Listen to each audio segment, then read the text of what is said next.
सगे भाइयों की एक ही लड़की के साथ दोस्ती हो जाती है और कुछ ही दिन बाद वो लड़की बड़े भाई के हाथों छोटे भाई को कत्ल करवा देती है। कत्ल करने के बाद वही दरिंदा सिर्फ इंसान पुलिस को कॉल करता है और कॉल करके कहता है मेरे घर पर कुछ नामालूम अफराद आए हैं और उन्होंने मेरे भाई को कत्ल कर दिया है। कत्ल के मदई मुकदमा बनते हैं जिसने कत्ल किया है। उसके बाद पुलिस इन्वेस्टिगेशन करती है और उसके भाई को गिरफ्तार कर लेती है।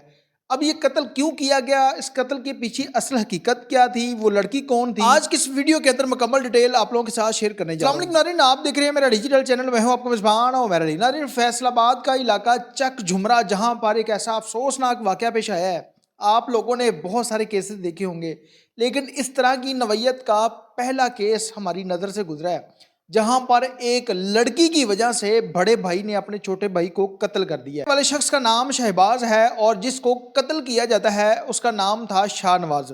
अब शाहनवाज और शहबाज दो सगे भाई थे। शहबाज कपड़े का कारोबार करता था और शाहनवाज स्टडी करता था। अब जो शाहनवाज था ये स्टडी में कोई इतना इंटेलिजेंट नहीं था। जब भी पेपर देता था इसकी सप्ली आ जाती थी। भाई ने इसको कहा कि आप स्टडी छोड़कर कारोबार कर लो, जिस पर ये 2 साल अपने ही भाई की दुकान पर बैठता रहा और कपड़े का काम सीख लेता है। जिसके बाद उसी मार्केट के अंदर इसका भाई इसको दुकान बना कर देता है। और एक दिन एक लड़की इनकी दुकान पर आती है। पहले वो शहबाज की दुकान पर जाती है, वहाँ पर कपड़ा खरीदने के बहाने शहबाज के साथ नंबर एक्सचेंज कर लेती है। जिसके बाद शहबाज की उस लड़की के साथ दोस्ती हो जाती है और वादे किए जाते हैं कि शहबाज उस लड़की को कहता है कि मैंने आपके साथ शादी करनी है। आज को उस लड़की से सच्ची मोहब्बत हो जाती है और उसके बाद वही लड़की इसके दूसरे भाई की दुकान पर जाती है जिसका नाम शाहनवाज था। उसके साथ भी सेम वही करती है, नंबर एक्सचेंज करती है। उसके बाद उसके साथ भी बातें करने लग जाती है और इन दोनों भाइयों को इस बात का इल्म नहीं था। अब जो शाहनवाज था ये टाइम पास कर रहा था उस लड़की के साथ। अब जो शहबाज था वो उस लड़की से सच्ची मोहब्बत करने लग गया और उसकी सोच थी कि मैंने इस लड़की से शादी करनी है। कुछ ही दिन बाद इस सारे मामले का ड्रॉप सीन हो जाता है।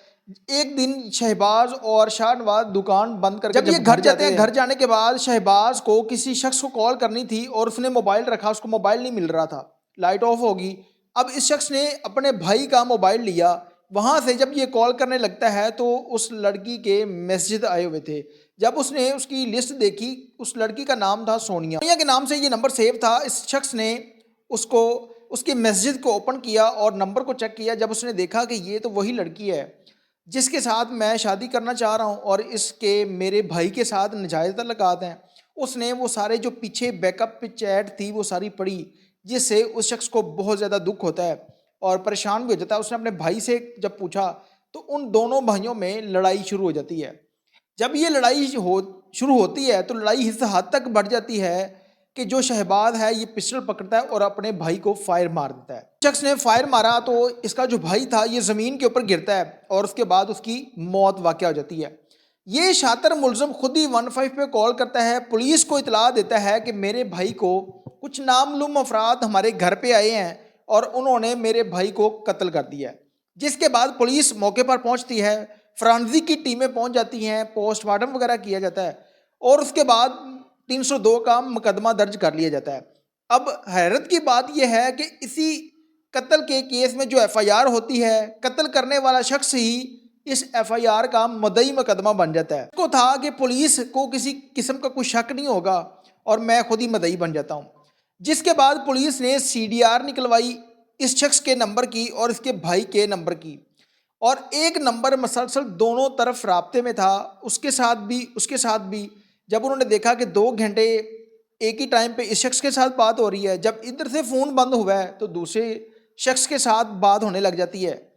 जब पुलिस ने उसके भाई को शामिल तफ्तीश किया, उससे पूछा कि ये क्या मामला है कि ये नंबर आपके साथ भी मुसलसल राब्ते में है, इस शख्स के साथ भी मुसलसल राब्ते में था। पुलिस ने अपने रवायती तरीक़ेकार के मुताबिक शहबाज से पूछा कि आप सीधी सीधी बात बताओ कि ये मामला है क्या, कत्ल तुमने किया है, क्या मामला है, ये शख्स कौन है जो आपके साथ भी राब्ते में है और इस शख्स के साथ आपके भाई के साथ भी राब्ते में है। जिस पर शहबाज सारी कहानी फर करके पुलिस को बता देता है कि इस तरह से मैंने अपने भाई को कत्ल किया है। अब पुलिस ने जब अपने रवायती तरीक़ेकार के मुताबिक तफ्तीश की, आलाए कत्ल भी बरामद हो गया और कातिल भी पकड़ा गया। उसके बाद सीडीआर के अंदर वो जो लड़की शामिल थी एफआईआर के अंदर नामजद किया जाता है।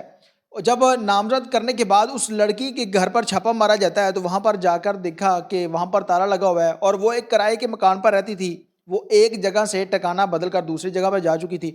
اب اس لڑکی کا وتیرہ یہی تھا کہ وہ اس طرح سے نئے نئے لوگوں کو اس کے ساتھ بات کرنا، پھنسانا، پیسہ کھانا اور اس کے بعد اس کو دفع کر کے اگلے بندے کو پھنسا لینا. لڑکی نے پہلے شہباز کے ساتھ بات کی، پھر اس کے بعد اسی کے بھائی شاہ نواز سے بات کی.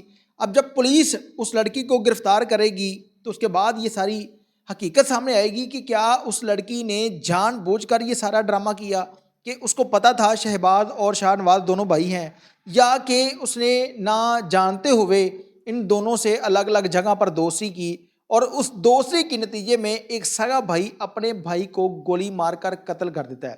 یعنی کہ وہ لڑکی جس نے اپنے سارے معاملات کی خاطر ایک بھائی کو دوسرے بھائی کے ہاتھوں قتل کروا دیا.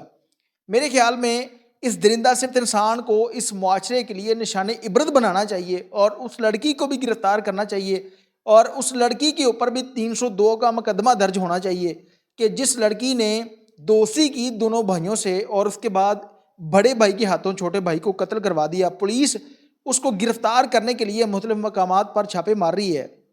امید ہے کہ پولیس اس لڑکی کو گرفتار کرنے کے بعد شاہ نواز کو انصاف ضرور دے گی. اس کے ساتھ اپنے میزبان عمیر علی کو اجازت دیجیے اور دیکھتے رہیے میرا ڈیجیٹل چینل اللہ نے کے بعد.